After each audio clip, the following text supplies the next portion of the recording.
Voilà, c'est parti, ça tourne, comme on dit. Bien, bonjour à toutes et à tous. Donc, Alors désolé pour ça voilà, commence mal pour moi. Là, apparemment, je vous ai pas envoyé le bon. Ça commence. Apparemment, je vous ai pas envoyé le bon. Mais en tout cas, je crois que vous avez eu l'intelligence de prendre le bon lien qu'a envoyé Jean-Luc ce matin. Bah, écoutez, bienvenue à ce webinaire. Va nous animer à Eden donc du CIBC qui est venu, certains d'entre vous connaissent déjà parce qu'on le voit régulièrement dans Community et qui était venu nous présenter l'application que le CIBC en fait a développé, hein, un Day Tripper qui devient dialogue. J'ai trouvé ça très très intéressant. Je pense que Eden va nous parler à la fois de l'application mais peut-être de la manière dont on pourrait s'en emparer.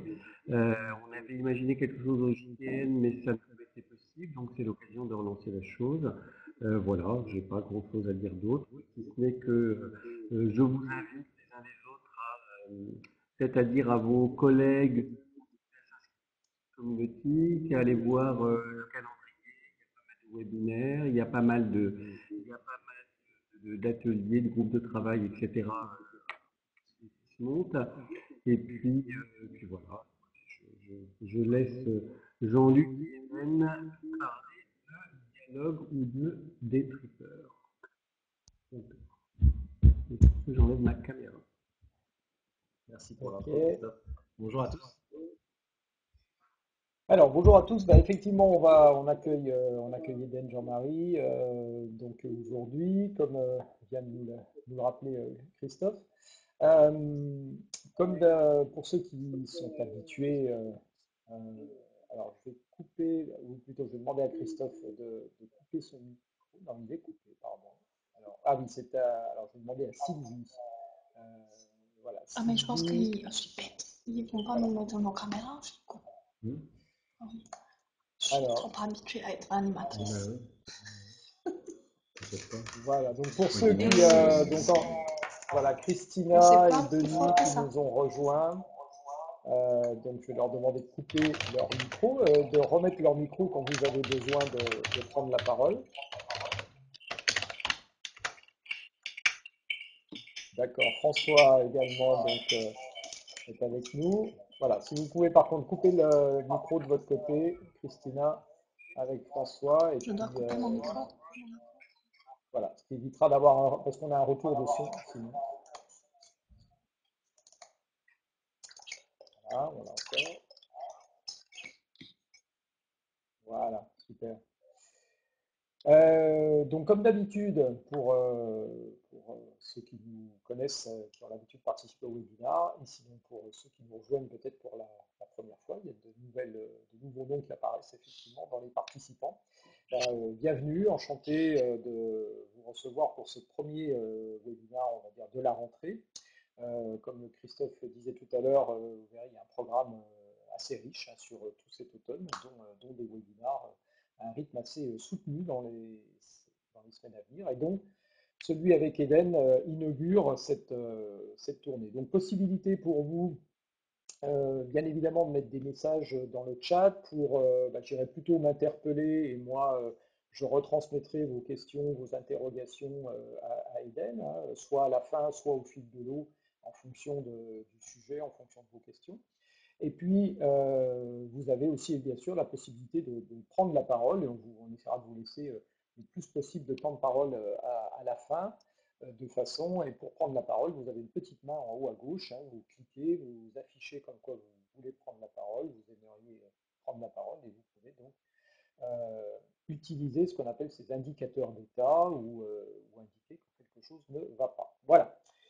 Eden, merci d'être avec nous et donc de nous éclairer effectivement sur c'est un nom surprenant déjà avec un dièse au milieu. Donc qu'est-ce que c'est que ce dialogue avec un hashtag en plein milieu?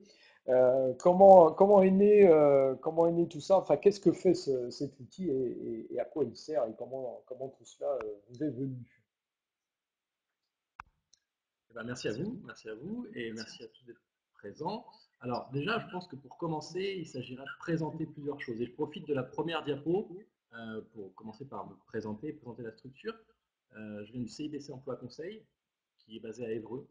Le CIBC est une association d'accompagnement au bilan de compétences, mais aussi d'accompagnement à l'insertion professionnelle de personnes bénéficiaires du RSA. Et nous avons également des actions de formation à destination de professionnels du social, notamment l'intégration des outils numériques. Donc moi, je suis Eden Jean-Marie, le responsable pédagogique de la structure, et vous entendrez souvent le nom de Muriel Mujard, la directrice. Donc, l'arrivée de cette application et de cette idée finalement de développer une application prend sa genèse il y a maintenant bientôt 2 ans. Et je reste un tout petit peu sur cette diapo avant de pouvoir le sujet, mais je pense qu'il va falloir que tu me donnes la main. Ah oui, pardon. Pas les flèches. Non, non, non, c'est moi. Exact, c'est ma faute. De quitter cette Voilà, première ça y est. diapo, il s'agit, merci, essayer de dissiper une confusion qui est assez classique. C'est que Dtripper, c'est l'application, et que Dialogue, c'est la communauté à l'intérieur de laquelle nous développons du développement spécifique avec le CIBC et avec les personnes qui veulent bien rejoindre cette aventure. Donc, vous présentez finalement l'outil, c'est pas tant une mince affaire.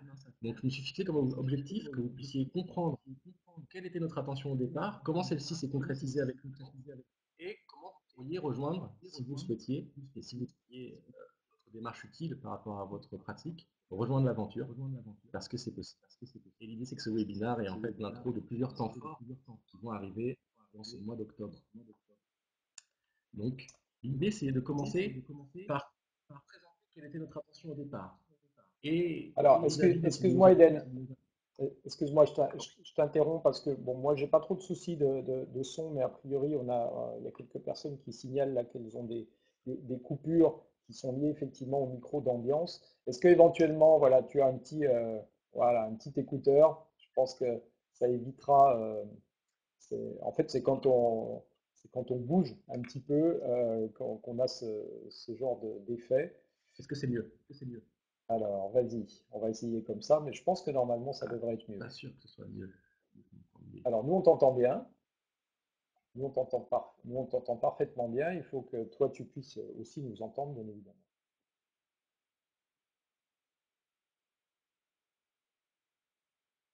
Ah, alors je l'ai perdu complètement. Ça, c'est embêtant.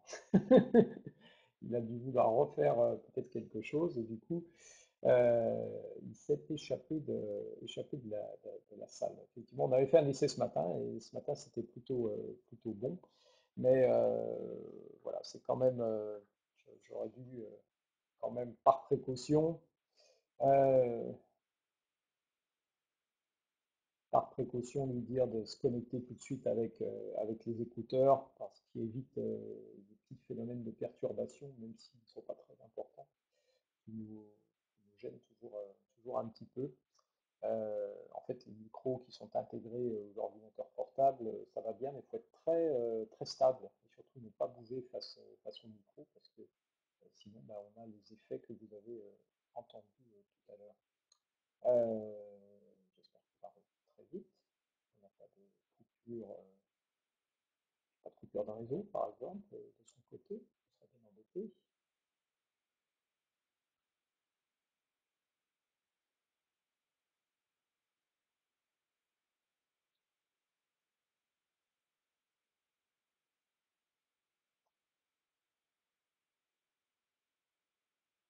Tout est autorisé de ton côté. Il faut que, voilà, je te remette, voilà, ok.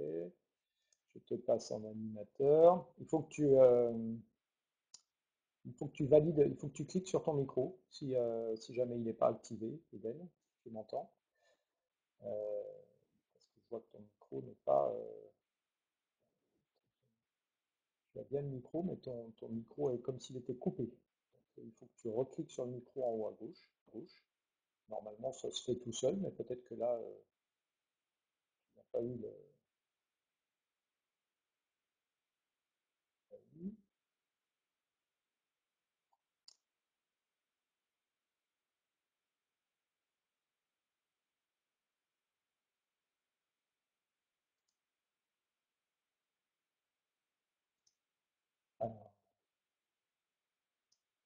Moi, je vois la configuration, il me dit qu'il n'a pas détecté de micro de ton côté. Tout à l'heure, ça marchait bien, on t'entendait bien pourtant. Donc là, on t'entend pas du tout. Euh, il faut que tu ressortes et que tu rentres à nouveau. Parce que là, il ne voit pas du tout ton micro. Il n'a pas reconnu ton micro. Désolé pour nos participants pour cet inconvénient. Voilà, donc Iden est ressorti de la classe virtuelle. Temps effectivement qu'il revienne. Voilà. Passe animateur. Est-ce que là ton micro a bien été pris en compte?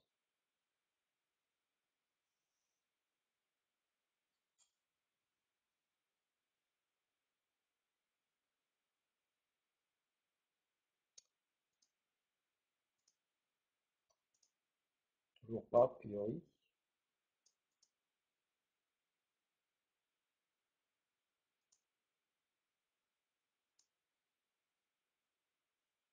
Je ne vois ni ta caméra, ni... Est-ce que c'est le fait qu'il ait mis son écouteur qui pose problème? Écoute, avec les écouteurs, j'ai jamais rencontré ce genre de problème, mais il est possible que ça soit effectivement le cas. Bon. Alors j'en profite pour faire de la promo sur les prochains webinaires, sur les prochains ateliers. Vous n'avez peut-être pas eu le temps d'aller sur la calendrier communautique, mais on a, dans le prochain webinaire, on a une série de 3 webinaires qui vont être animés par Jean-Luc sur les bases de la multimodalité. Donc une série comme une série de 3 épisodes, hein, les 8, 15 et 22 octobre, toujours entre 13h et 14h. Donc allez-y, inscrivez-vous. On a 2 ateliers qui vont avoir lieu. Alors les ateliers en présentiel sur les outils. On en a un le 9 octobre qui va être à Caen sur des outils d'évaluation. Et on en a un sur Rouen qui va avoir lieu le 18 octobre.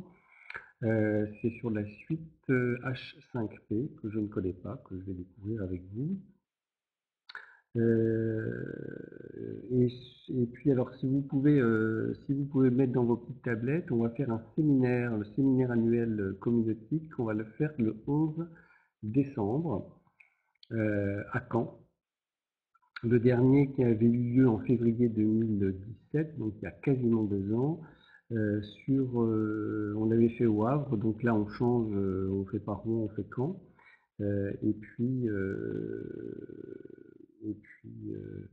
Voilà, donc le 11 décembre, on va faire un retour des retours d'expérience, on va faire un petit peu le point de tout ce qui a été fait en 2018, sur donner les objectifs 2019, et puis le thème principal de la journée du séminaire sera stratégie multimodalité, c'est-à-dire comment en tant qu'OF ou en tant que structure, je me crée en fait une stratégie, je fais de la multimodalité finalement une stratégie pour le développement de ma structure. Voilà.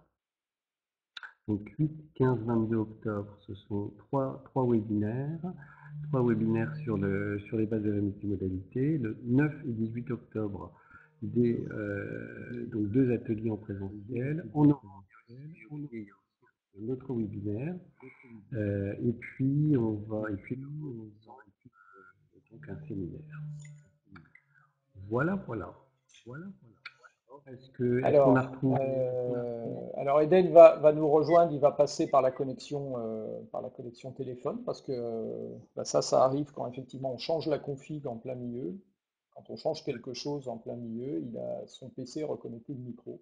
D'accord. Donc Voilà. si il va nous parler, on ne va pas le voir.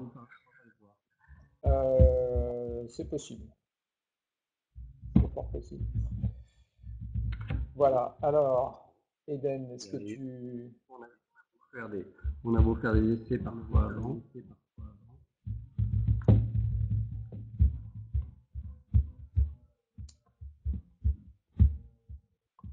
Alors, est-ce que tu nous entends là?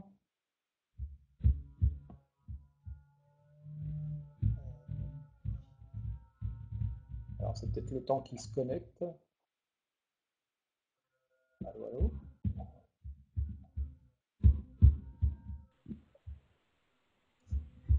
Voilà, je vois que ça s'allume. M'entendez-vous? Oui, on t'entend. Bon, voilà, le son va être. En espérant que la qualité du son soit meilleure. Alors, elle est différente puisqu'on est en, on est en analogique, mais au moins, normalement, elle est stable et au moins, on a le son, puisque tout à l'heure, on t'avait complètement perdu. Bon, c'est lié, c'est ce que j'expliquais, hein, quand on change la config en milieu, ça arrive qu'on soit obligé de redémarrer complètement l'ordinateur pour retrouver ça.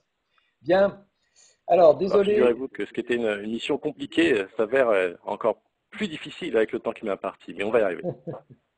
Allez, je coupe ça et je te laisse la parole. Donc pour ceux qui n'ont pas pu bien m'entendre lors de l'intro, j'expliquais qu'il y avait bien des angles pour présenter l'application et comment l'application a été développée au sein de notre structure.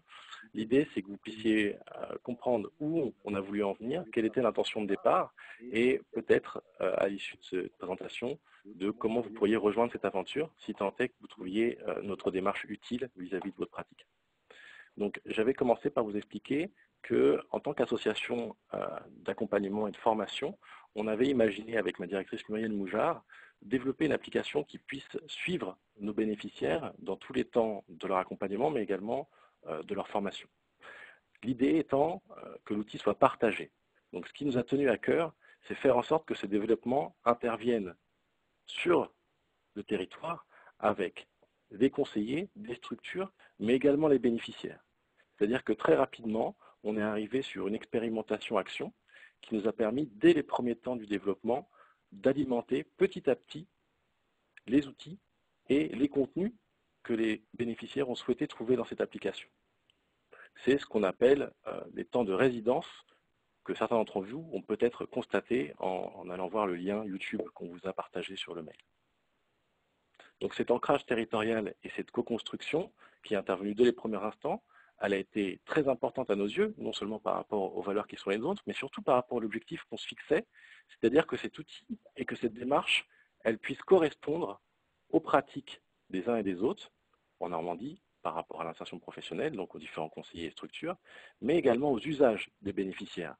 Donc ça supposait co-construction, non seulement en termes de démarche pédagogique, mais également en termes de production et d'esthétisme, tout simplement par rapport aux usages que peuvent être les utilisations des numériques et des outils du Web 2.0 que manipulent la plupart du temps nos bénéficiaires plutôt sur smartphone ou tablette. Donc, faire preuve de créativité, mais surtout de co-construction pour aboutir à quelque chose qui corresponde aux usages, mais aussi aux intérêts des uns et des autres. Ça me permet d'introduire maintenant concrètement à quoi peut servir cette application.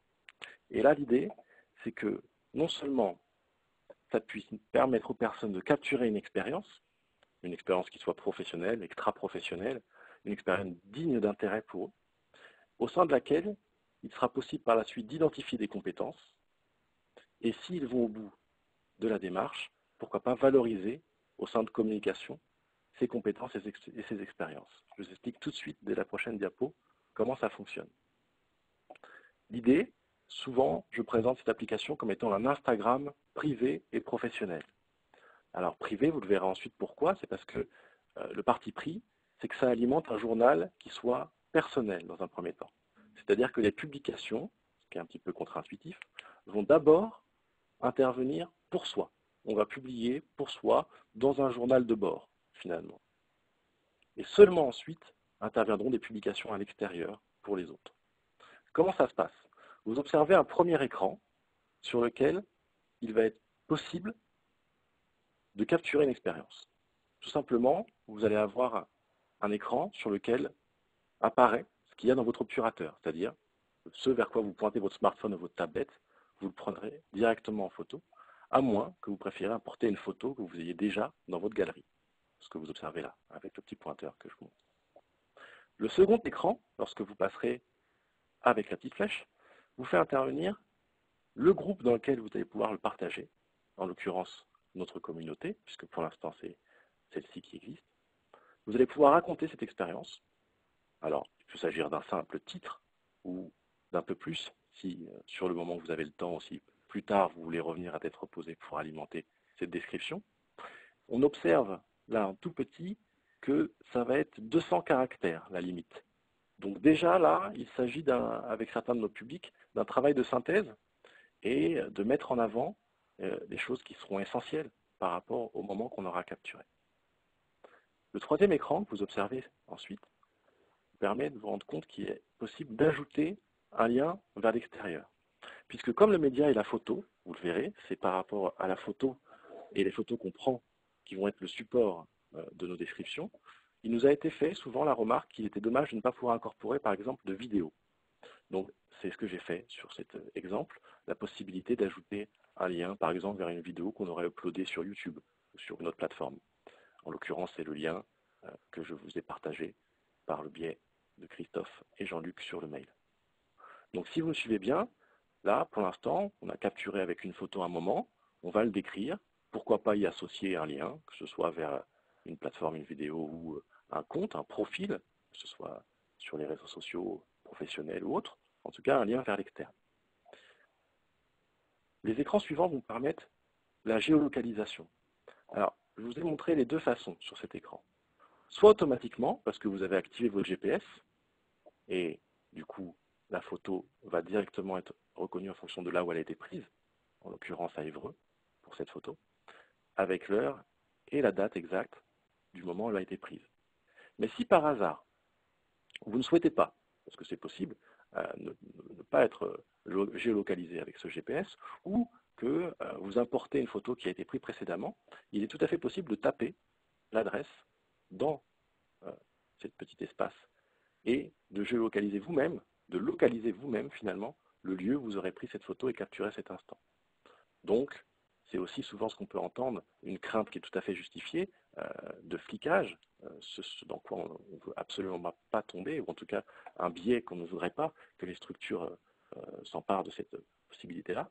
Donc, à aucun moment il sera obligatoire de géolocaliser, on peut tout à fait valoriser sa mobilité par un autre biais, et en l'occurrence manuellement. La suite des écrans sont ceux-là. La caractérisation, qui va être en fait une possibilité d'indiquer un hashtag. Le hashtag, on en a préparé quelques-uns avec les symboles que vous observez. L'idée, c'est qu'elles permettent de catégoriser l'instant, souvent par rapport à un ressenti, vous le verrez, mais également, par la suite, de rendre visible l'expérience ou le moment qu'on aura capturé par rapport à ce qu'on aura souhaité mettre en avant. En l'occurrence, vous verrez apparaître, pour ce qui est de ce moment, un partage, feedback parce qu'il s'agit de retour qu'on se faisait les uns les autres par rapport à notre utilisation de l'application, et réussite parce que c'était un moment assez sympathique où on a tous pu faire avancer l'application d'un palier tous ensemble. Il sera également possible de communiquer par rapport à un bon plan, quelque chose qu'on souhaite partager à sa communauté, mais aussi à des moments peut-être un peu moins sympathiques comme des galères ou des stress, mais des situations de stress. Imaginons demain j'ai un entretien, imaginons demain je dois rencontrer quelqu'un d'important par rapport à mon parcours, eh bien on peut tout à fait partager aussi des moments comme ceux-là, pour pourquoi pas activer de la solidarité dans le groupe et dans un collectif auquel on appartient. Donc l'idée de la caractérisation par le hashtag, ça va être plutôt de catégoriser ou de faire part d'un ressenti. Alors que l'écran suivant va faire la part belle cette fois-ci aux talents, aux compétences qu'on aura mobilisées au sein du moment que l'on a capturé. Ce que je ne vous ai pas dit jusqu'ici et ce que vous pouvez observer, c'est que un petit écran jaune avec brouillon est indiqué en haut à droite. C'est-à-dire qu'à tout moment, si on a ne serait-ce que pris la photo et qu'on ferme son téléphone, l'application ou qu'une mésaventure nous arrive comme à moi juste à l'instant avec vous, eh bien la capture restera toujours dans les brouillons. C'est-à-dire qu'on pourra le reprendre plus tard et pourquoi pas faire cet effort ou cet exercice de caractérisation, que ce soit les hashtags ou identifier ses compétences, dans un second temps, pas dans l'action, pas dans le moment, mais plus tard. C'est aussi une volonté de cette application, c'est de temporiser le fait de pouvoir être dans l'instant lorsqu'on prend la photo, pourquoi pas, mais par la suite, à tête reposée, que ce soit avec son conseiller, avec un groupe, un collectif d'apprenants, ou soi-même seul chez soi, reprendre et avoir le recul sur le moment que l'on a capturé. Donc si tant est qu'on ait envie d'aller identifier ces compétences, on va avoir accès à un référentiel. Alors ce référentiel, nous l'avons choisi parmi beaucoup existants. Celui-là vient du Québec, et en l'occurrence de l'Université d'Ontario. Il s'appelle le référentiel des compétences des 21e siècle. Il s'agit de soft skills, de compétences comportementales. C'est un parti pris. C'est-à-dire qu'on pourrait tout à fait aller sur des compétences techniques, ce qui serait possible, parce que vous verrez, il sera possible de personnaliser et d'ajouter des compétences que l'on souhaiterait ajouter. Mais le référentiel existant, lui, se consacre aux compétences comportementales. L'idée, c'était d'accompagner les personnes par rapport à l'identification de ces compétences qui ne sont pas toujours simples, hein, quel que soit notre statut et notre profession. On n'a pas été habitué à illustrer ces compétences-là. Il n'est pas rare qu'on fasse intervenir ça dans les lettres de motivation, persévérant, créatif, je serais heureux d'eux, bah oui, mais qu'est-ce qu'on a comme élément de preuve de notre persévérance, de notre créativité? Pas grand-chose. Quelle que soit notre formation ou notre expérience professionnelle, on ne va pas avoir de documents ou de choses qui vont permettre d'illustrer cela. Donc c'est toute l'idée de cette partie de l'application et de notre communauté qui va être consacrée au fait de trouver des occasions, des expériences qui vont nous permettre d'illustrer et donc de valoriser certaines de ces compétences. Le premier écran que vous voyez ici, hein, au milieu, vous allez avoir les grandes familles de compétences de ce référentiel qui vont aborder la pensée critique, l'innovation, le fait d'apprendre à apprendre, la collaboration. Il y a d'autres compétences que vous ne verrez pas apparaître ici, mais qui correspondent à la communication. Vous serez tout à fait en mesure de voir ça par la suite. Mais, comme je vous le montre juste ici, chacune de ces grandes familles de compétences va être subdivisée en sous-domaines. Et par exemple, dans ce moment que j'ai capturé, j'estime avoir mobilisé des compétences en termes de pensée critique, d'innovation et de créativité, mais également de collaboration.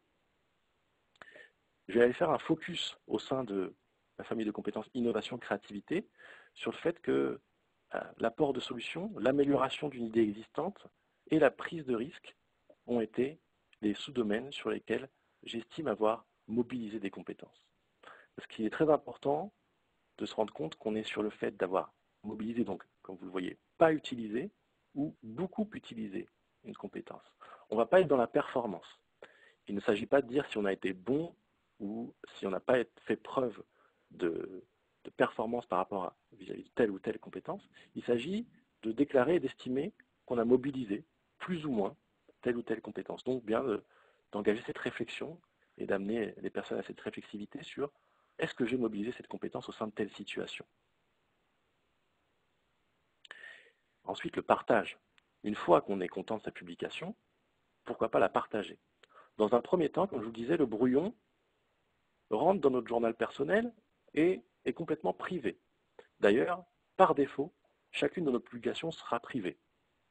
Ce sera ensuite à nous de choisir notre niveau de partage. C'est donc le dernier écran de la publication sur lequel vous allez avoir la possibilité soit de cocher à moi, et dans ce cas, cette publication sera visible que par vous, soit de la partager au sein d'un groupe, soit de la rendre complètement publique. Et à ce moment-là, tout utilisateur de l'application Daytripper sera en mesure d'avoir accès à votre application et à votre partage. Comment ça se passe? Vous le voyez juste à côté, vous allez avoir un journal. C'est votre journal personnel et privé. C'est ce fameux journal de bord, dans lequel interviennent chacune de vos publications. Alors vous le voyez, celle que je viens de faire, celle-ci est un peu plus étoffée parce que j'y ai mis un titre, elle est localisée, j'y ai identifié des compétences. Par contre, en dessous de celle-ci, j'ai d'autres partages qui restent privés parce que je ne les ai pas encore décrits, elles sont encore au stade finalement de construction, et tant que je ne suis pas content de ce que j'en ai fait, je ne compte pas la rendre visible. Donc au sein de son journal, on va avoir toutes nos publications, avec le niveau de partage qui est indiqué juste en dessous de chacune d'entre elles. Il va exister également un journal du groupe. Donc, dans le journal du groupe, ça va être les publications que vous aurez fait le choix de partager au sein du groupe. En l'occurrence, dans le journal du groupe, toutes celles sont publiques, puisque visibles par le groupe, et interviendront chacune des publications des personnes intervenant dans ce groupe. Ça, c'était pour une publication classique, c'est-à-dire c'est la manipulation la première et la plus évidente avec l'application. C'est, j'ai envie de dire, le premier niveau. Mais l'idée, c'est que comme vous le verrez par la suite, notre ambition, c'est d'accompagner les personnes à travailler sur leur communication, et plus particulièrement leur stratégie de communication. Eh bien, il va y avoir une possibilité de mettre en histoire, de mettre ces différentes publications sous deux formes, sur deux formes et deux modes de valorisation. Une publication classique va pouvoir rentrer dans une stories à partir du moment où on souhaite raconter quelque chose. Un portrait va lui synthétiser chacun de nos ajouts, chacune de nos publications par un profil type qui va un petit peu intervenir comme un complément au CV. Je vous explique tout ça avec les écrans suivants. Regardez. La story, ça sert à valoriser un parcours. Ce que vous voyez, ça va être par exemple une image, un chemin qui va nous permettre de communiquer par rapport à un parcours, à une formation, à une rencontre. Chacune de ces petites photos fait intervenir une publication. Et donc sur ces stories, on pourra avoir une compilation de photos, de moments qui fera sens. Des exemples comme une réalisation, et l'une de nos bénéficiaires qui a souhaité mettre en avant ses capacités par rapport à la coiffure, donc des réalisations esthétiques, ce qui est le plus évident par rapport à ce type de publication, mais également, pourquoi pas, une enquête. Ça a été l'une de nos premières expérimentations, actions avec l'application et notre communauté. L'idée, c'est que certains de nos bénéficiaires ont été à la rencontre de personnes du troisième âge qui avaient un parcours de vie et professionnel assez exceptionnel et qui leur ont permis non seulement de valoriser ce parcours, mais également de se valoriser eux-mêmes, les bénéficiaires étant intervenus par rapport à cette action, puisque ils ont été en mesure non seulement de rencontrer la personne, mais de décrire assez précisément ce parcours et donc de le valoriser. On peut également raconter une expérience, c'est le cas d'une jeune bénéficiaire qui a voulu mettre en avant son expérience de PMSMP, de stage, et donc de l'illustrer assez rapidement, puisque cette publication elle est générée quasi automatiquement par rapport à ces différents moments capturés. Et ce fameux portrait, qui lui va faire intervenir, je vous disais, sous forme un peu de synthèse des différents éléments qu'on a fait intervenir dans notre communauté, dans notre profil. Si je devais faire le focus sur une seule chose, ce serait, regardez ce petit nuage de mots. Ce que vous allez observer sur ce nuage de mots, eh bien finalement, ce sont les résultats des compétences que vous aurez identifiées au sein de chacune de vos publications. Imaginons que Patrick, qui a fait son book, a eu de nombreuses occasions d'identifier des compétences telles que l'adaptation et la collaboration.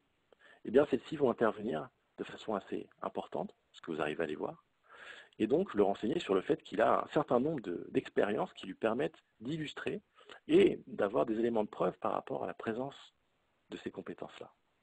En revanche, Patrick estime peut-être qu'il est quelqu'un de très créatif, mais on ne voit pas le mot apparaître, ou alors en tout petit, ce qui va l'amener à la réflexion et au fait que finalement il ne dispose pas d'expérience, ou en tout cas pas d'expérience concrète qu'il a pu capturer, qui lui permettent d'illustrer et de rendre compte, et de communiquer par rapport à cette compétence-là. Donc l'idée du profil, c'est de se valoriser, mais ça peut être également, dans un premier temps, pour soi, un profil qui permette de se poser la question de est-ce qu'on va être en mesure de communiquer de façon adaptée par rapport à un objectif. Vous verrez apparaître d'autres modules, comme un témoignage d'un père ou d'un supérieur. On peut tout à fait communiquer par rapport à sa philosophie. Isoler des moments qu'on juge importants de son parcours à mettre en avant. Et pourquoi pas valoriser des compétences linguistiques. L'idée de chacune de ces petites crochets de parenthèse, c'est que vous puissiez valoriser ce que vous avez souhaité mettre en avant par rapport à votre... Ah, j'entends un petit écho. Ce que vous souhaitez mettre en avant par rapport à soit votre conseiller, si vous partagez avec un conseiller, et c'est ce que je vous montre sur cet écran, soit un interlocuteur par rapport à votre recherche d'emploi, un formateur, quel que soit l'interlocuteur, en tout cas, ce que vous souhaitez mettre en avant par rapport à cette relation-là. L'idée, c'est d'amener les gens à maîtriser cette communication. vous allez pouvoir partager à l'intérieur de l'application, mais également en dehors. Et c'est toute l'utilité finalement de cet accompagnement, de rendre les gens capables de se valoriser, d'identifier dans un premier temps pour elles ces compétences-là, mais aussi de les partager dans un second temps. Clément, pardon, Eden, Vous allez me dire, excuse-moi. J'avais une question là. Est-ce que les deux, entre le portrait et la story, est-ce qu'on peut construire en fait les deux, ou est-ce qu'on doit faire un choix? Et est-ce que les deux, enfin l'une ou l'autre, se construisent à partir des mêmes événements que l'on a captés à un moment donné? Est-ce que c'est vraiment... alors c'est nous qui avons le choix. C'est-à-dire que pour revenir sur l'expérience et particulièrement la story, elle va se construire de la même manière qu'une publication. C'est nous qui allons sélectionner parmi nos publications précédentes, dans notre journal, ce qui va constituer la story. Donc la story, finalement, ça va être une compilation d'expériences qu'on aura choisies. D'accord. Alors que le portrait, ça va être un niveau supérieur, j'ai envie de dire, en tout cas suivant, puisqu'on va pouvoir y faire intervenir à l'intérieur de ce portrait une story qu'on aurait fait précédemment, par exemple, ou en amont. Disons que le portrait demande plus de production que la story qui va être une simple sélection de moments capturés. Ok, ok, merci. Un tout petit focus rapide, mais important, puisque souvent, c'est souvent le cas, hein, on l'a tous rencontré à notre niveau, on a des personnes qui peuvent être en attente d'un outil un peu magique. Et c'est évidemment pas le cas. Il faut vraiment penser que cet outil n'a de sens que s'il est intégré à une démarche pédagogique. Dans notre cas, cet outil, jusque-là, j'ai fait la part belle à ce qu'il pouvait permettre aux bénéficiaires, en tout cas aux utilisateurs. Et à ce stade-là, peut-être que certains conseillers pourraient dire « c'est bien beau tout ça, mais à quoi ça va me servir à moi ?» Eh bien, l'idée, c'est d'investir les temps hors rendez-vous, hors structure, et de permettre à l'accompagnement de se poursuivre en dehors de la structure. Donc d'investir les temps à distance et d'investir les temps asynchrones. C'est-à-dire que les échanges vont se poursuivre sur potentiellement cet outil et cette communauté. On va avoir, en tant que conseiller, la possibilité de proposer des modules, des missions spécifiques, et de répondre à des besoins qui peuvent être adaptés au moment où la personne nous les communique. On aura également la possibilité de suivre à distance des groupes de stagiaires par rapport à ce qu'ils nous auront partagé comme production, mais aussi par rapport à leur ressenti. Souvenez-vous des hashtags. Imaginons que quelqu'un nous dise à 3 reprises qu'il a été triste, en tout cas qu'il est stressé. Peut-être que ça permettra d'alerter le conseiller sur le fait qu'il y a peut-être un échange à mettre en place avec la personne. Et puis la possibilité à l'échelle d'un territoire de consolider des données statistiques anonymées bien sûr sur quel type de démarches sont effectuées par les bénéficiaires, quel type de besoins il peut concerner un territoire particulier spécifique, que ce soit en termes de mobilité ou en termes d'accompagnement. Je vous parlais d'intégrer ça à une démarche. Dans notre cas, c'est quelque chose qu'on a intégré par rapport à nos accompagnements à l'insertion professionnelle, notamment collectifs, sur des prestations qui concernent des 18 à 35 ans, mais qu'on propose également à des personnes plus âgées ou d'autres horizons, et qu'on propose de façon un petit peu graduelle. C'est-à-dire que dans un premier temps, on présente évidemment l'application et ce qu'elle permet, mais également on lance un petit peu des petits défis ou des petits challenges qui concernent les enquêtes, des enquêtes métiers ou des petits reportages. Ça peut également être sous forme d'exposé métier. Enfin, peu importe, l'idée c'est que la première démarche soit la moins coûteuse possible et que les utilisateurs soient en mesure de voir quel est l'apport. En général, c'est assez rapide. Je ressors la semaine dernière d'une séquence avec une mission locale et par exemple où les jeunes assez rapidement finalement se sont appropriés l'outil et ils voient d'eux-mêmes finalement ce sur quoi ils pourraient l'appliquer et ce à quoi ça pourrait leur servir. L'idée, c'est aussi d'engager cette réflexion, et si la réflexion est collective, elle est encore plus riche, du coup, d'avoir un échange entre les personnes par rapport à leurs expériences et à ce qu'elles pourraient identifier les unes et les autres par rapport à ça. On peut identifier soit ses propres compétences, mais on peut tout à fait amener à valoriser l'autre par rapport à cet outil. C'est aussi une bonne manière de le découvrir. C'est souvent ça d'ailleurs. On a du mal à se valoriser soi dans un premier temps. Il est plus simple de valoriser une tierce personne. Et puis, pour ceux qui accrochent, parce que l'idée c'est que certaines personnes, sur le coup, vont peut-être y trouver une utilité, mais dans le temps, et on peut les comprendre, ne vont pas accrocher soit avec le média, soit avec ce que offre l'outil. Mais pour ceux qui y accrochent, l'idée c'est que régulièrement, elles puissent alimenter ce journal, et c'est le cas de certains de nos bénéficiaires qui se sont emparés assez rapidement de cette possibilité, et petit à petit arriver à constituer ce journal de bord et donc mettre en avant, que ce soit de façon très opérationnelle avec les productions que je vous ai montrées, ou tout simplement pour elles-mêmes, c'est-à-dire sans aller jusqu'à l'étape de partage. Certaines personnes ont déjà identifié, ne serait-ce que des mots, des adjectifs bien précis, des compétences qu'elles n'avaient peut-être pas nommées jusque-là et qu'elles peuvent à présent communiquer. Toute l'idée, et j'espère que malgré les petits problèmes de son du départ, c'est ce qui a été perçu en filigrane de ce que j'ai pu vous raconter pendant cette présentation, c'est qu'on souhaite vraiment que ça permette à la personne de s'intégrer au sein de cet écosystème qui, même si elle est au centre, et c'est, je pense, notre volonté à tous, mettre la personne au centre, et elle y est souvent, mais elle est souvent un petit peu perdue au centre. En tout cas, c'est le constat qu'on peut faire. Elle va tantôt avoir accès à son conseiller, connaître sa structure, mais peut-être pas d'autres structures du territoire. Elle sait, parfois, consciente que des financeurs interviennent par rapport à son parcours, et puis elle a une vision un peu ponctuelle et parcellaire de tout cela.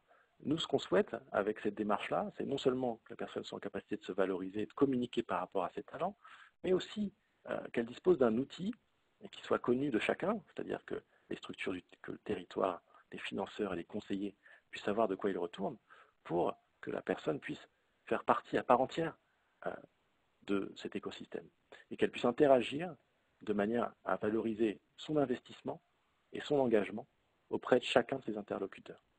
En tout cas, c'est un petit peu ce qu'on se fixe comme objectif avec cela, et c'est ce qu'on constate en termes soit d'épanouissement, soit de valorisation de certains des parcours que l'on peut suivre. Voilà pour cette présentation. Qui est très, voilà, qui, je pense, nous a permis à tous de cerner déjà le mode de fonctionnement de l'application et ses finalités.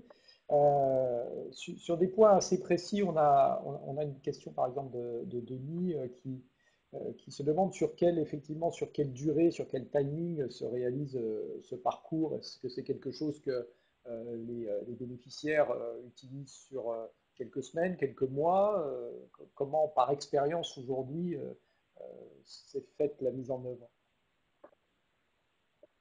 Alors, ce que je ne vous ai pas dit, c'est que ça fait bientôt 2 ans qu'on développe cette application, cette communauté avec ses modules spécifiques, et que jusque-là, on n'a pas beaucoup communiqué parce qu'on attendait d'avoir une version stable.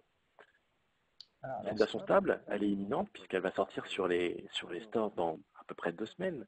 Mais jusque-là, finalement, c'était, j'ai envie de dire, nos bénéficiaires un petit peu les cobayes. Donc, on a proposé et présenté cette application à plusieurs collectifs, à certains d'entre eux, mais on a vraiment fait en sorte que ce soit sur le principe du volontariat et de ceux qui souhaitent s'en emparer. Donc, j'aurais du mal à vous donner un parcours type, parce que certains d'entre eux peuvent, comme je vous le disais tout à l'heure, s'en emparer juste le temps d'une séquence. Une séquence qui peut être sur une demi-journée. Et il y a déjà pas mal de choses à travailler par rapport à cela. Mais pour d'autres, je peux vous dire que ça fait 1 an, par exemple, qu'on a une petite dizaine de bénéficiaires qui ont été dans les premiers à utiliser l'application et qui l'utilisent régulièrement. Et qui alimentent leur journal. Alors, voilà, sur cette petite dizaine, je pense qu'il y a certains journaux qui sont assez conséquents. Il y a même la jeune fille, il y a même la fille de nos bénéficiaires qui s'en est emparée, une fille de 8 ans, qui a utilisé cette application pour valoriser chacune de ses activités, en l'occurrence des loisirs sportifs, créatifs. Et ces petits noyaux durs de bénéficiaires qui sont là depuis le début utilisent l'application depuis 1 an. La séquence que vous observez là, pédagogique, nous, on l'imagine sur 1 mois et demi. D'accord. Des personnes peuvent continuer par la suite, c'est un peu ça l'ambition, à utiliser l'application. Et certaines d'entre elles vont arrêter d'utiliser avant cela, mais ça leur a permis quand même, pour certaines en tout cas, d'amorce, de pied à l'étrier finalement, de d'identifier ce qui va être important dans leur communication et dans le fait de valoriser certaines de ces compétences. D'accord. Alors, donc, on a compris, donc, la phase expérimentale et de co-construction se termine, non, elle va se poursuivre, mais il y a déjà une version stabilisée qui va être disponible là sous 2 semaines. Avant de venir sur une question de Christina, je trouve que c'est peut-être intéressant, parce que nous-mêmes, on s'est posé la question, enfin, je te l'ai posée et on se l'est posé avec Christophe Jourdain également, qui est de dire le lien, l'articulation entre détrippeur et dialogue, justement, est-ce que c'est une adaptation, est-ce que qui est dans quoi et inversement. Éclaire-nous un petit peu là-dessus. Alors, c'est en effet pas toujours simple à identifier. Clément Dupuis, le développeur de Détrippeur, a fait la rencontre de Muriel Moujard, la directrice du CIBC, à l'occasion du transformateur numérique. Le transformateur numérique, c'est une structure et une démarche à Paris d'accompagnement à la numérisation des pratiques. Donc, ils se sont rencontrés il y a 2 ans au sein de cet incubateur. Clément Dupuis avait l'idée Détrippeur, un journal de bord qui permette de ramener des expériences de sa mobilité internationale. C'était ça l'idée de départ. Ça, c'est Détrippeur. Et nous, lors de notre rencontre, on lui a fait part de notre volonté de développer du contenu spécifique par rapport à notre public, avec l'ambition d'amener les gens à valoriser, identifier des compétences, et en l'occurrence des compétences comportementales. Donc, Dialogue intervient comme une communauté spécifique à l'intérieur de l'application Détrippeur. L'exemple le plus simple que j'ai trouvé pour essayer de faire comprendre ça aux gens, c'est que vous pourrez avoir, par exemple, un Nokia, le smartphone, qui est un outil. Mais cet outil va différer si vous avez Android, par exemple, comme un système d'exploitation, ou Windows Phone. Vous n'allez pas avoir les deux mêmes outils, vous n'allez pas y trouver les mêmes contenus. Et bien, c'est exactement la même chose avec Détrippeur. À l'intérieur de Détrippeur, en fonction de la communauté que vous allez rejoindre, la coloration va être tout à fait différente. C'est-à-dire les modules, les hashtags, le référentiel de compétences différer d'une communauté à l'autre. Détrippeur permet de prendre des photos, d'alimenter un journal et de créer des stories. Ok. Donc on a l'application et à vous êtes dans l'intérieur, on Dialogue, va avoir effectivement des possibilités d'adaptation par communauté. C'est ça, hein. Absolument. D'accord. Alors, J'ai également, je me permets, observé une question qui me demande si est-ce que l'appli est gratuite? oui. Absolument. C'est-à-dire qu'elle sera toujours gratuite pour les bénéficiaires, pour les utilisateurs, qu'un conseiller, qu'un bénéficiaire, quelle que soit la nature et la posture de la personne, elle sera toujours gratuite en tant qu'utilisateur. Le modèle économique repose sur le fait que si vous souhaitez créer une communauté et y développer des contenus spécifiques, eh bien c'est là qu'il va falloir passer au financement. Ok.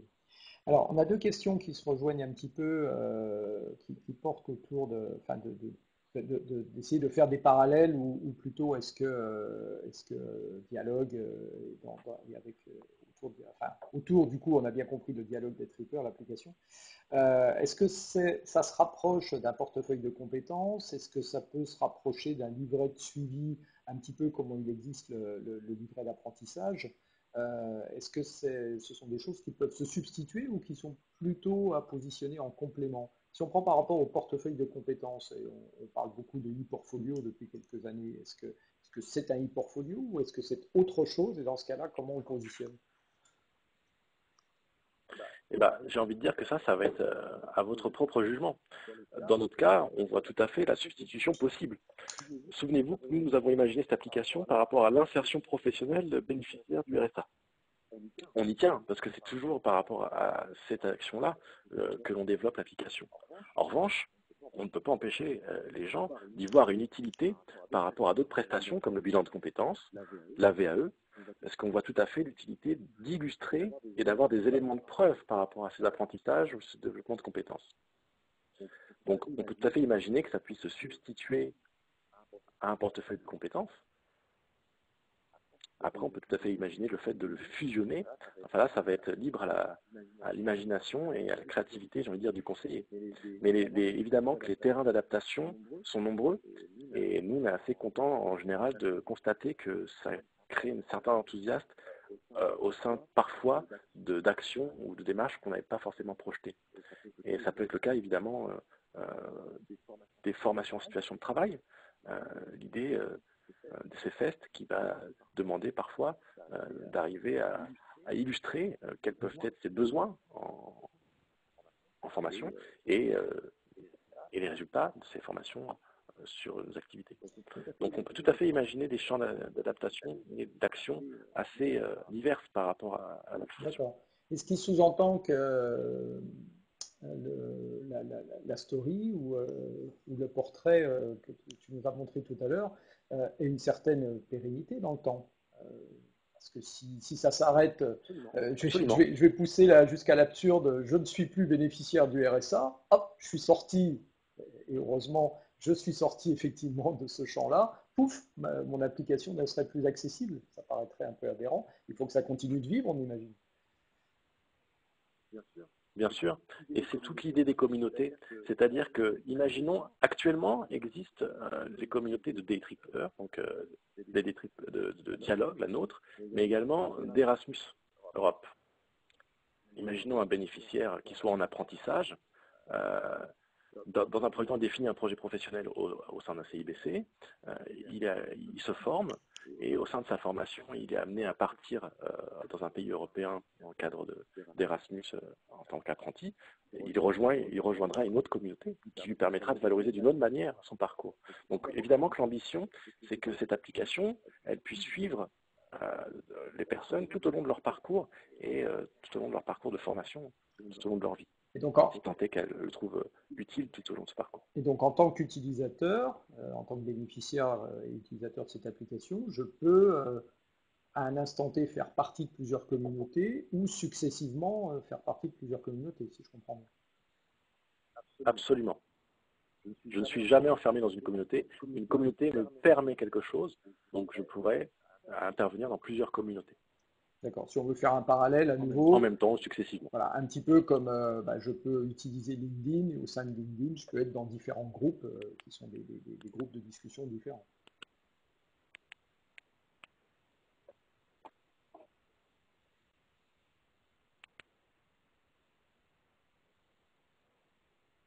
Ah, je crois que cette fois-ci, Jean-Luc, c'est toi qui es sorti. Je ne t'entends plus. Oui, j'ai l'impression. J'ai l'impression que c'est lui qui est sorti cette fois-ci, décidément. Alors voilà. Oui, voilà, alors voilà, c'est moi qui me suis fait sortir. Ça, c'est une coupure Internet chez moi. On sort et on re-rentre les uns après les autres. Voilà. Voilà, vous m'avez retrouvé, je pense, c'est bon. Et tu es revenu, mais je ne t'entends pas. Ok. Donc, ok, sur la durée de vie, il y avait une question de Daniel, je ne sais pas si tu as remarqué, qui effectivement se posait la question de la modération de la communauté, parce que est-ce que tout est sujet à validation? Est-ce qu'il y a un modérateur, un administrateur suprême qui valide toutes les publications, ou est-ce qu'il y a une autodiscipline, ça fonctionne sur l'autodiscipline?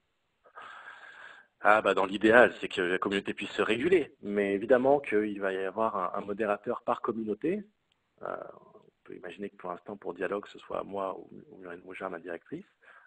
Lorsqu'on crée une communauté, il faut bien savoir qu'il y a un responsable de la communauté. En l'occurrence, Muriel, de par les financements et de par l'investissement qu'on a pu mettre dans cette communauté, a cette responsabilité vis-à-vis de ce qu'elle a créé. Mais lorsqu'on créera un sous-groupe, par exemple, un exemple très concret, on nous accompagne dans plusieurs missions locales à l'appropriation de cet outil et au fait que certains groupes puissent utiliser cet outil pour valoriser les actions mettre en place. Avec la mission locale du centre Manche, par exemple, nous allons créer un groupe qui va permettre d'identifier et de se retrouver, chacun de ces jeunes, autour de l'action qu'ils vont mettre en place. Donc il va y avoir un sous-groupe à l'intérieur de la communauté Dialogue. Et là, je vous perds définitivement. Non, mais du coup, à l'intérieur d'un sous-groupe, il va être possible de désigner un modérateur. Et on peut imaginer que si j'accompagne une structure comme une mission locale, le conseiller qui soit en charge de l'action devienne le modérateur de ce sous-groupe. D'accord. Ok, et donc, alors comment on va Comme je le se... disais, Oui, pardon, vas-y, je te je vous termine. écoute. Non, je vous écoute. Oui, comment on va continuer d'évoluer, en fait, dialogue. Donc aujourd'hui, on a compris que c'était le CIBC Normandie qui était à l'initiative. Est-ce qu'on va avoir un développement sur l'ensemble des CIBC sur le territoire français? Est-ce qu'aujourd'hui, il y a déjà d'autres réseaux qui vous ont sollicité? Alors, je pense à des réseaux de formation comme des réseaux effectivement d'accompagnement vers l'emploi. Est-ce qu'il y a un plan de marche par rapport à ça ou ça va être fonction des opportunités ou des sollicitations? Nous, notre première ambition, c'était qu'à l'échelle du territoire et donc à l'échelle de la région Normandie, l'outil puisse être identifié. Que l'utilisateur puisse présenter une story, par exemple, et que le conseiller ou que la structure qui se trouve face à lui comprenne de quoi il retourne. Donc c'était notre première dynamique et notre première envie, qu'elle soit la plus partagée possible à l'échelle d'un territoire. Après, comme vous l'avez identifié, on fait partie d'une fédération.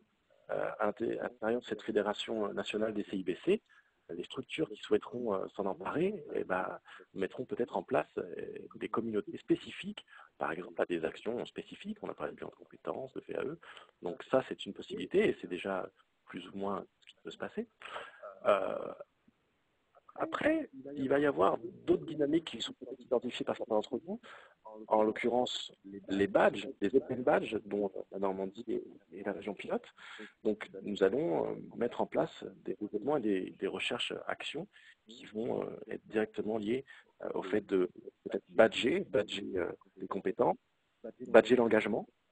C'est une dynamique qui est en train de prendre place en Normandie et je vous invite à vous renseigner par rapport à ça, le fait de badger les engagements bénévoles, les engagements associatifs. Donc, tout ce qui va être l'accompagnement d'identification des compétences de bénévoles, mais aussi de militants et pourquoi pas de salariés en situation de travail, seront nos futurs axes de travail, en effet.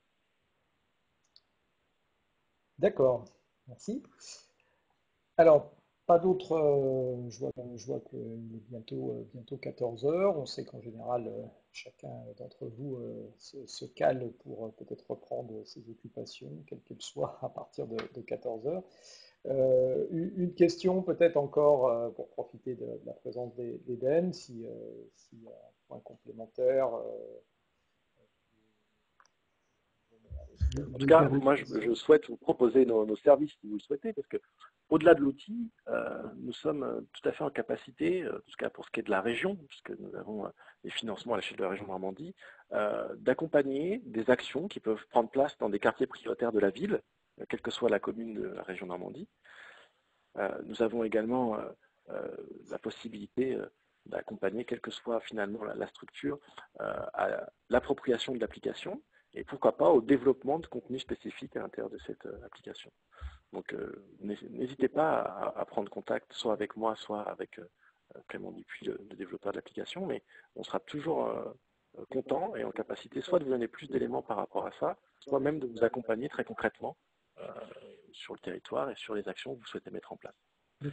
Pour ceux qui veulent en savoir plus, parce que je sais qu'il y en a qui vont partir, c'est normal, il est 14 heures, sachez que 2 temps forts vont intervenir dans très peu de temps. Vous allez avoir la possibilité le lundi 15 octobre, après-midi, je vous donnerai tous les éléments et vous enverrai pour ceux parmi vous qui seront intéressés, mais de venir à Colombelles, tout près de Caen, pour avoir le lancement officiel de la version 2 de Daytripper et avoir beaucoup plus d'éléments que ce que j'ai pu vous transmettre en peu de temps que j'avais ce midi par rapport à la démarche et à ce que vous pourriez en faire au sein de votre pratique. Voilà, bon, on vous renverra effectivement tous ces éléments. Oui, Christophe. Oui, j'allais c'est quasiment fait. Parce que la question que je me posais, comment est-ce qu'on peut s'enquérir de l'application? Est-ce qu'on le fait chacun de notre côté? Est-ce qu'on ne fait que accompagné par le CIC? Enfin, tu vois, j'ai un peu le sens de ma question. Est-ce que je me contente de télécharger, par exemple, j'ai un projet dans mon coin, est-ce que je télécharge et je fais télécharger à ma communauté l'application des trippers et puis on essaie de s'en servir, ou est-ce qu'on fait avec vous, CIBC, automatiquement? Alors, il y a plusieurs possibilités à cette question-là. Moi, je vous encourage à aller voir de votre côté dans un premier temps, à être curieux, hein, à découvrir un petit peu. Mais à partir du moment où vous pourrez avoir de l'intérêt ou de la curiosité sur le fait de l'appliquer dans votre structure, je vous conseille, d'autant plus que ce serait gratuit, dans la mesure où nous sommes financés par rapport à l'année 2018, de faire appel à nous sur ne serait-ce qu'un échange sur qu'est-ce qu'on a pu mettre en place jusque-là, parce que j'ai malheureusement pas eu le temps de vous raconter tout ce qu'on a pu faire en termes d'action et d'expérimentation, mais avoir des idées d'application et d'implémentation de l'outil, et pourquoi pas même être accompagné dans les étapes de l'intégration de l'outil. Okay. C'est une possibilité. D'accord. Le panel est là. Soit vous êtes curieux de regarder un peu de votre côté, soit vous voulez aller plus loin, et à ce moment-là, n'hésitez pas à rejoindre cette aventure-là, soit en venant construire avec nous, soit en nous faisant intervenir au sein de votre structure. Alors là, sur la manière de le faire, en effet, on va laisser les coordonnées, mais vous pouvez aussi aller sur ce que tu peux faire aussi, Eden, c'est lancer un appel à contribution sur le site communautique en demandant des partenaires, qui auraient envie en fait de te rejoindre. Voilà, à la volée. Et je suis désolé, je suis obligé de vous laisser, mon c'est formaté. Eh bien, on va se laisser, Merci de la se présence. laisser mutuellement.